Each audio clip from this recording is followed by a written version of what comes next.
the health architecture of infectious diseases in Sri Lanka.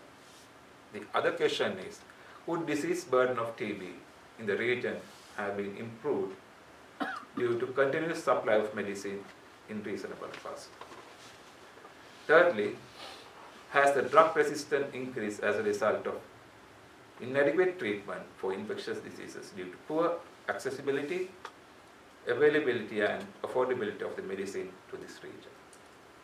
That is my presentation, and I really want to acknowledge the array of archives throughout the world, and moreover the Wellcome Trust for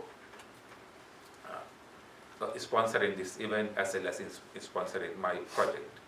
And finally, Professor Sanjoy Bhattacharya for extending his support for arrangement this seminar, as well as the other organizers, including Professor Sujata. Thank you very much.